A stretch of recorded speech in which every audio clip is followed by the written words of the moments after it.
Good morning, Marijuana Nation. It's Tuesday, October 31st, 2017, also known as Halloween, and you're tuned in to episode 363 of Marijuana Today Daily. I'm your spooktacular host, Shay Gunther, and I'll be walking you through today's pumpkin spice marijuana news and headlines. As always, we have a full and ghostly day of cannabis news in our hands, so let's haunt right into it.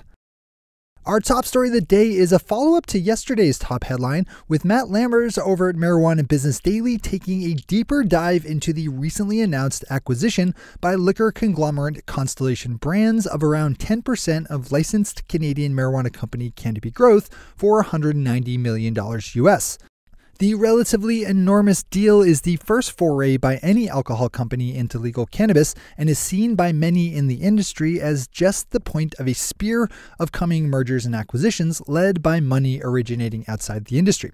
It's particularly interesting that Constellation Brands, best known for Corona beer, is leading things off, given how small the current cannabis-infused market is, but the company says they also see it as an opportunity to get their foot in the door of legal marijuana. Given how big legal cannabis is predicted to be, and with many alcohol companies already admitting to the threat of losing business to the industry, it seems like a smart move for Constellation Brands to diversify. This is a great story to read in full, as this is one of the bigger things to happen in legal marijuana business in a while. As always, we have all the news we cover linked to on our website at mjtodaydaily.com and on our Twitter account at mjtodaydaily. As the clock moves ever steadily on towards January 1st, the kickoff date for California's Proposition 64, the Associated Press is reporting that most of the state's cities are far from ready to fully legalize adult-use marijuana.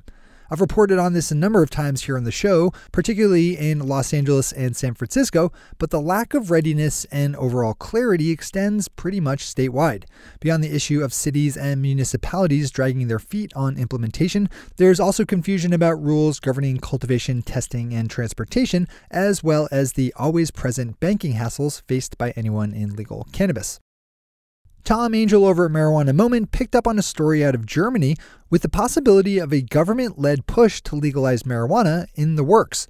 As German newspaper Stuttgart Zeitung first reported, Chancellor Angela Merkel's Christian Democratic Union and its coalition ally, the Christian Social Union, are close to agreeing on a plan to legalize adult-use marijuana as they work to engage support from other smaller parties. If agreed upon, taken up by the coalition, and passed, German pharmacies would be given the right to sell cannabis. We'll report back on this one as it develops. Those are our top stories for today. It's time for Marijuana Today Daily Headlines Blitz. Before we blitz it in headlines, let's quickly thank our sponsor, Extractioneering, makers of the finest of legal cannabis concentrates and extracts. Learn more about their scientific approach to the art of cannabis concentration and see the beautiful results of their work over at extractioneering.com, which is spelled like engineering, but with the word extraction. That's extractioneering.com. Don't give your legal concentrates business to anyone but the best. All right, time for the blitz. At the risk of repeating a story we touched on recently, Christopher Ingraham over at the Washington Post nicely nationalized the story of hysterics over the possibility of kids getting cannabis candy for Halloween.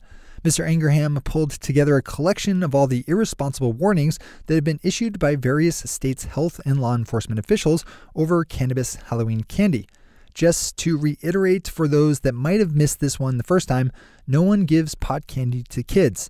It just doesn't happen. Marijuana Business Daily's chart of the week shows a substantial run-up over the past 3 years in the amount of marijuana held in licensed Canadian medical marijuana companies' inventories, with the most recent count in the second quarter of 2017 showing just over 55,000 pounds of flower and just under 15,000 pounds of oil in reserve, more than double the total in the previous year. Eli McVeigh does a good job of breaking down some of the reasoning behind the buildup, which can mostly be attributed to the anticipated demands that will come with nationwide legalization next summer. Yesterday, the Cleveland City Council voted through a proposed plan to severely restrict, via zoning requirements, the possible places that medical marijuana dispensaries can locate. Via a vote of 15-1, the council approved a plan that cuts off about 95% of the city from consideration. Swing over to cleveland.com to see a map of the city and the few scattered pockets where the industry will be allowed. Michigan is already one of the largest medical marijuana states in the country, and as the state works to more formally expand their medical marijuana system, Small towns and municipalities are being given a lot of power over how legal cannabis will manifest in their communities. State medical marijuana laws governing business licensing favor applicants with local licensing and permits, so there's a lot of attention and application fees being thrown around right now to just about every town in the state. Activism group New Approach Missouri, which narrowly missed getting adult use marijuana pot on last year's ballot, is back and working towards getting their question before voters in next year's election. Jack Cardetti, spokesperson for the group, told the St. Louis Dispatch that they had already collected around 100,000 of the 170,000 they need for the ballot. If approved and implemented, New Approach's plan would impose a 4% sales tax, which they say, in addition to fees, would raise $18 million for the government. On Friday, Detroit Pistons coach Stan Van Gundy shared his thoughts about the legalization of marijuana after a team practice.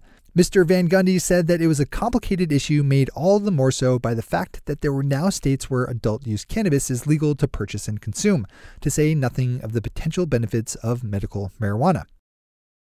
And finally for today, writer and journalist David Bienstock has a funny article up on Leafly titled, quote, "If New Jersey legalizes, do I have to move back home?" Unquote. His long-form piece does a fantastic job of summarizing the latest developments in his home state for the prospects of legalizing adult use. In short, things look pretty good on that front as soon as disgraced Governor Chris Christie leaves office. Not a bad one to click open for the insight. Those are the headlines and news for the day. I'll be back with you again tomorrow with another information-packed episode of Marijuana Today Daily. But in the meantime, if you have any stories to share or feedback to give, zip us an email to headlines@mjtodaydaily.com. And while you're clicking around the interwebs, swing over to our Twitter account at MJTodayDaily and visit our website at mjtodaydaily.com to find links to all the news we cover. Thanks to our sponsor, Extractioneering, and to all of our awesome patron listeners for the support that makes this show possible. To join the illustrious ranks of the patron listeners yourself, swing over to our website at mjtodaydaily.com and click on that big blue button at the top of the page that says Become a Patron. I'm your host, Shay Gunther. Thanks for tuning in and starting your day with marijuana today.